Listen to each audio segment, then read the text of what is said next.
വടക്കാഞ്ചേരി കൂട്ടബലാത്സംഗത്തിന് ഇരയായ പെൺകുട്ടിയുടെ യുവതിയുടെ മുഖ്യമന്ത്രിക്ക് നൽകിയ പരാതിയുടെ വിശദാംശങ്ങൾ പീപ്പിൾ ടി യിരുന്നു. തന്റെ നഗ്ന ചിത്രങ്ങൾ ജയന്തൻ എടുത്തിരുന്നു. ആ നഗ്ന ചിത്രങ്ങൾ കാട്ടിയാണ് തന്നെ കൂട്ടബലാത്സംഗത്തിന് ജയന്തൻ ഇരയാക്കിയത് എന്നതടക്കം ഹൃദയഭേദകമായ കാര്യങ്ങളാണ് ആ പെൺകുട്ടി യുവതി ഇന്നലെ മുഖ്യമന്ത്രിക്ക് നൽകിയ പരാതിയിൽ എഴുതി ചേർത്തിരിക്കുന്നത്.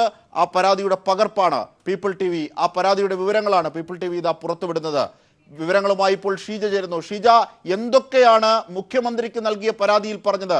ഇന്നലെ വാർത്താ സമ്മേളനത്തിൽ നിന്ന് വ്യത്യസ്തമായി കുറേയേറെ കാര്യങ്ങൾ എനിക്ക് മുഖ്യമന്ത്രിയെ അറിയിക്കാനുണ്ട് എന്ന് ആ പെൺകുട്ടി പറഞ്ഞിരുന്നു. എന്തൊക്കെയാണ് മുഖ്യമന്ത്രിക്ക് നൽകിയ പരാതിയിൽ പറയുന്നത്? അജിംഷാദ്, ഈ പരാതിയിൽ ഇപ്പോൾ ഏതായാലും മുഖ്യമന്ത്രിക്ക് നൽകിയ പരാതിയിൽ താൻ ക്രൂരമായ പീഡനത്തിന് ഇരയായി എന്ന് തന്നെയാണ് യുവതി വെളിപ്പെടുത്തുന്നത്. ഇതിൽ ഇന്നലെ അവർ വാർത്താ സമ്മേളനത്തിൽ പറഞ്ഞതുപോലെ തന്നെയാണ് PN ജയന്തും അതോടൊപ്പം തന്നെ മറ്റു 3 പേരും ചേർന്ന് തന്നെയാണ് തന്നെ പീഡിപ്പിച്ചിരിക്കുന്നത്.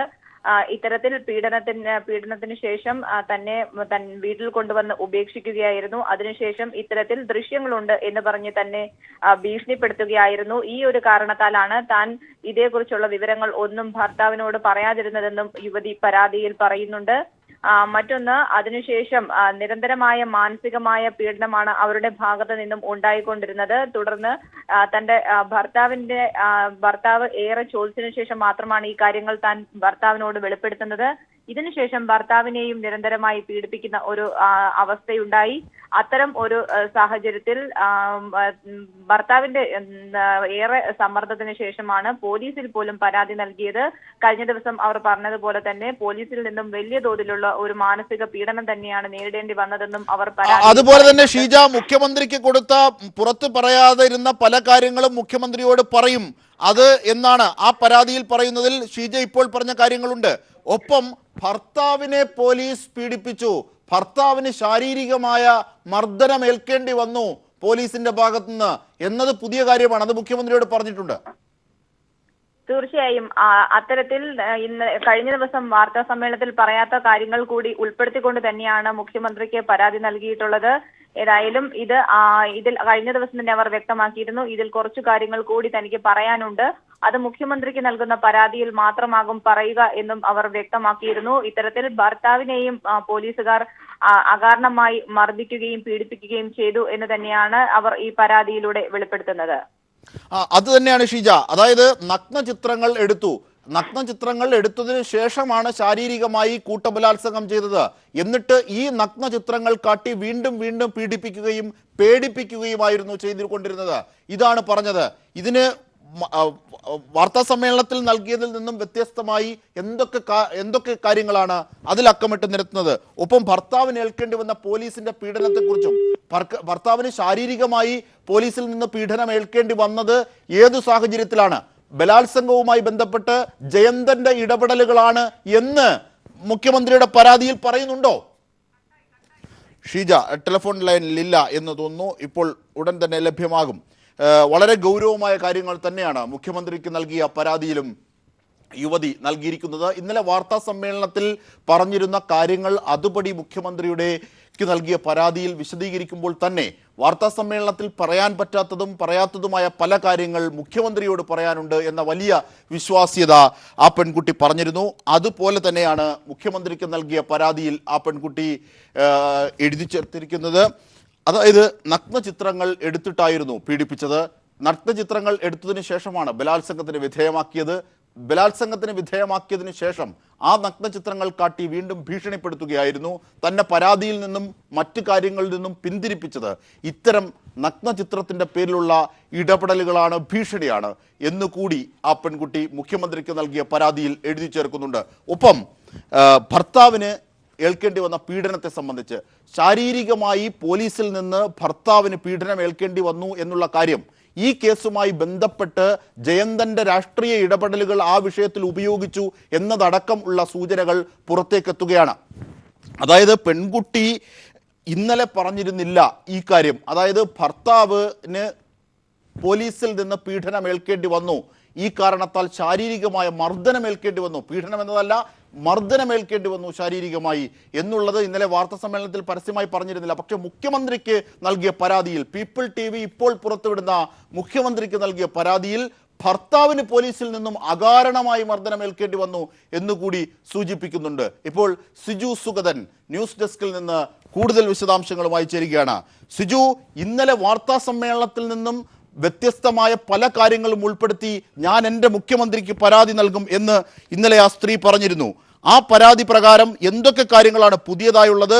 ഭർത്താവിന് നേരെയുള്ള പോലീസിന്റെ പീഡനമടക്കം ജയന്തന്റെ സമ്മർദ്ദത്തിന് വഴങ്ങിയതാണോ പോലീസ്? അങ്ങനെയുള്ള ഒരുപാട് കാര്യങ്ങൾ പറയൂ. അതായത് ഇന്ന് നമുക്ക് ലഭിച്ചിരിക്കുന്ന ഈ കത്ത് പ്രകാരം, അതായത് വനിതാ സെല്ലിനും അതോടൊപ്പം തന്നെ മുഖ്യമന്ത്രിക്കും നൽകിയ കത്തിലെ വിവരങ്ങളാണ് ഇപ്പോൾ നമ്മൾ പുറത്തുവിട്ടുകൊണ്ടിരിക്കുന്നത്. അതിൽ പ്രധാനമായി 3 കാര്യങ്ങളാണ് ചൂണ്ടിക്കാട്ടുന്നത്. ഒന്ന്, ജയന്തൻ അതോടൊപ്പം തന്നെ ഒപ്പമുണ്ടായിരുന്ന 4 പേർ വളരെ ക്രൂരമായി തന്നെ പീഡിപ്പിച്ചു. മാത്രമല്ല, ഈ പീഡനത്തിന് മുൻപ് തന്നെ ഈ ജയന്തൻ ഭീഷണിപ്പെടുത്തി നഗ്നചിത്രം എടുക്കുകയും ആ നഗ്നചിത്രം കാട്ടിയാണ് ഈ യുവതിയെ പീഡിപ്പിച്ചതെന്നാണ് പറയുന്നത്. മാത്രമല്ല, ഇതുമായി ബന്ധപ്പെട്ട് പോലീസ് സ്റ്റേഷനിലേക്ക് വിളിച്ചു വരുത്തുകയും ഭർത്താവിനെ പോലീസും ഇവരും തമ്മിൽ ക്രൂരമർദ്ദനത്തിന് ഇരയാക്കിയ ഒരു സാഹചര്യമുണ്ട്. അതിൻ്റെ അടിസ്ഥാനത്തിലാണ് അങ്ങനെ ഒരു ഭയം, അതായത് തൻ്റെ ഭാവി നശിച്ചു എന്നത് മാത്രമല്ല, താൻ ബലാത്സംഗത്തിന് ഇരയായത് മാത്രമല്ല, ഭർത്താവിനെ കൂടി കൂടുതൽ ക്രൂരമായി മർദ്ദിക്കുന്ന ഒരു സാഹചര്യത്തിലേക്കും കുടുംബത്തെ ഒന്നടങ്കം ഇല്ലാതാക്കുന്ന ഒരു സാഹചര്യത്തിലേക്ക് എത്തിയ ഇതിലാണ് ഇപ്പോൾ ഈ പരാതിയുമായി രംഗത്ത് വരികയും വിദേശത്തായിരുന്ന യുവതി നാട്ടിലേക്ക് വരാൻ ശ്രമിച്ചതെന്നാണ് ഈ കത്തിലൂടെ നമുക്ക് വ്യക്തമാകുന്നത്.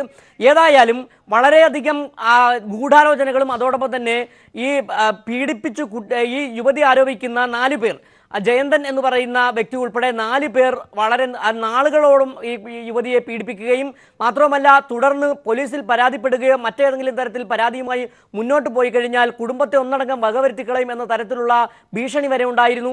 അക്കാര്യങ്ങളാണ് ഇപ്പോൾ നമുക്ക് കത്തിൽ നിന്ന് വ്യക്തമാകുന്നത്. ഏതായാലും ജയന്തൻ മാത്രമല്ല, ഒപ്പമുണ്ടായിരുന്ന മറ്റ് 3 പേർ കൂടി ഈ യുവതിയെ പല സന്ദർഭങ്ങളിൽ പീഡിപ്പിച്ചു എന്നാണ് ഇപ്പോൾ നമുക്ക് ഈ കത്തിൽ നിന്ന് വ്യക്തമാകുന്നത്. മാത്രമല്ല, ഇതിൽ പറഞ്ഞു വെക്കുന്ന 3 കാര്യങ്ങളൊന്നാണ്, തൻ്റെ ജീവിതം നശിച്ചുപോയി, തന്നെ ഇവർ ക്രൂരമായി ബലാത്സംഗത്തിന് ഇരയാക്കുകയും തൻ്റെ നഗ്നചിത്രം എടുക്കുകയും അങ്ങനെ പുറം ലോകത്തേക്ക് യാതൊരു വിധത്തിലുള്ള കാര്യങ്ങളും അറിയിക്കാൻ കഴിയാത്ത തരത്തിലേക്ക് ആ അവസ്ഥയിൽ കൊണ്ടെത്തിക്കുന്നു.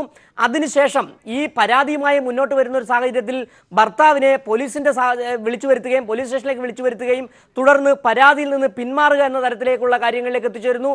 അങ്ങനെ ഭർത്താവിന് ഉൾപ്പെടെ അകാരണമായി പോലീസിൽ നിന്ന് മർദ്ദനം ഏൽക്കേണ്ടി വന്ന ഒരു സാഹചര്യത്തിലാണ് വിദേശത്തായിരുന്ന യുവതി നാട്ടിലേക്ക് വരികയും പിന്നീട് ഇനി എന്തായാലും തൻ്റെ മാനം നഷ്ടപ്പെട്ടു, കുടുംബത്തിന് പോലും ജീവിക്കാൻ കഴിയാത്ത സാഹചര്യത്തിൽ ഇനി പരാതിയുമായി മുന്നോട്ട് പോകാം എന്ന അർത്ഥത്തിൽ അവർ നിലപാടെടുക്കുകയും ചെയ്തത്.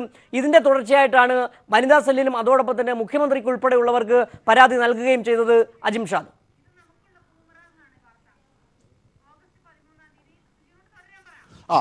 സിജു, അതായത് ഈ വിഷയങ്ങളെ സംബന്ധിച്ച് വളരെ വ്യക്തമായ ഒരു അന്വേഷണം, ഒരുപക്ഷെ പോലീസിന്റെ ഇടപെടലുകളിലെ മോശമായ പല ഭാവങ്ങളെയും കൂടി ചേർത്ത് അതൊക്കെ പരിഹരിക്കുന്ന രീതിയിലുള്ള സമഗ്രമായ ഒരു അന്വേഷണത്തിലേക്കാണ്, വീണ്ടും പല കാര്യങ്ങളും അന്വേഷിക്കും എന്നതിലേക്കാണ് സർക്കാർ പോയിട്ടുള്ളത്. അതിനുവേണ്ടി ACPയെ നിയമിക്കുകയും ചെയ്തു. ഈ സാഹചര്യത്തിൽ കൂടി ഈ പരാതിയിൽ എന്തൊക്കെ ഘടകങ്ങൾ പെൺകുട്ടി പറയുന്ന പരാതിയുമായി ബന്ധപ്പെട്ട് മുമ്പോട്ട് കൊണ്ടുപോകാനാകും? അജിംഷാദ്, ഇതിൽ വളരെ പ്രധാനമായ വസ്തു, ഇന്ന് തന്നെ മന്ത്രി AK ബാലൻ നിയമസഭയിൽ ഇത് സംബന്ധിച്ച കാര്യങ്ങൾ വ്യക്തമാക്കിയിട്ടുണ്ട്. ഉപ്പ് തിന്നവർ ആരായാലും തന്നെ വെള്ളം കുടിക്കുമെന്ന നിലപാടാണ് സർക്കാർ ഇക്കാര്യത്തിൽ വ്യക്തമാക്കിയിരിക്കുന്നത്.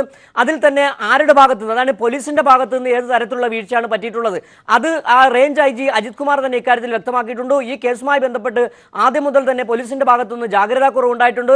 അതിൻ്റെ പറ്റിയ പിഴവാണ് ഇപ്പോൾ ഈ വിഷയം ഇത്രത്തോളം എത്തിച്ചേരാൻ ഇടയാക്കിയത് എന്ന് പോലീസ് തന്നെ വ്യക്തമാക്കിയിട്ടുണ്ട്. മാത്രമല്ല, സർക്കാർ ഇക്കാര്യത്തിൽ വളരെ വ്യക്തമാക്കി കഴിഞ്ഞിരിക്കുന്നു. ഉപ്പ് തിന്നവർ ആരായാലും, അത് പോലീസ് ആകട്ടെ ഏതെങ്കിലും പ്രദേശത്തെ രാഷ്ട്രീയ പ്രവർത്തകനാകട്ടെ, ഇതിലുൾപ്പെട്ട് എന്തെങ്കിലും. സിജു സുഗതനാണ് വിവരങ്ങൾ നൽകിയത്. യുവതി നൽകിയ പരാതിയുടെ കൂടുതൽ വിവരങ്ങൾ ആണ് നമ്മൾ പകർപ്പിന്റെ വിശദാംശങ്ങൾ അടക്കം പീപ്പിൾ TV നൽകിയത്. ഇതിന്റെ വിശദാംശങ്ങൾ കൂടിയാണ് സിജു സുഗതൻ ന്യൂസ് ഡെസ്കിൽ നിന്നും നൽകിയത്.